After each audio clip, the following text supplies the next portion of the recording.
السلام علیکم۔ آج کی ہماری ویڈیو سونٹ کے متعلق ہے کہ سونٹ کیا ہے، تو آئیے شروع کر دیتے ہیں۔ سب سے پہلے سونٹ ایسی نظم کو کہا جاتا ہے جس میں 2 بند اور 14 مصرعے ہوتے ہیں۔ اسی طرح انگریزی زبان کے شاعر ولیم شیکسپیئر نے سونٹ کو ترقی دی۔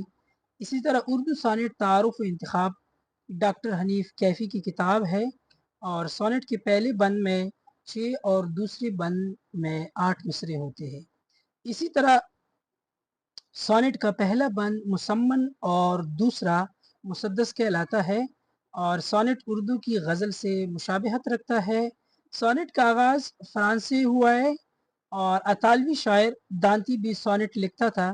اسی طرح اطالوی شاعر دانتے سونٹ بھی لکھتے تھے، اور اسی طرح غزل بھی۔ اس کے علاوہ نظم برق سلبہ اور ترانہ محبت حسرت موہانی نے سونٹ کی حیت میں لکھی ہے۔ اردو شاعر عظیم الدین احمد سونٹ میں اولیت کا درجہ رکھتے ہیں۔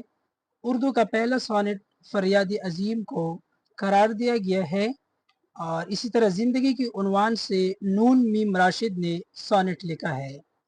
ترانہ شجاعت عبید اللہ ٹھونکی نے لکھی ہے، اور تھری محبت تصدق حسین خالد کا لکھا ہوا سونٹ ہے۔ اس کے ساتھ ساتھ اردو میں نغمات کے عنوان سے سونٹ کا مجموعہ شائق وارسی بریلوی نے لکھا ہے، اور اردو میں سونٹ کے آغاز کا سحر اختر شیرانی کے سر ہے۔ اسی طرح سونٹ اطالوی زبان کے لفظ سانیکو سے اخذ شدہ ہے، اور سونٹ بنیادی طور پر غنائی شاعری کی صنف ہے۔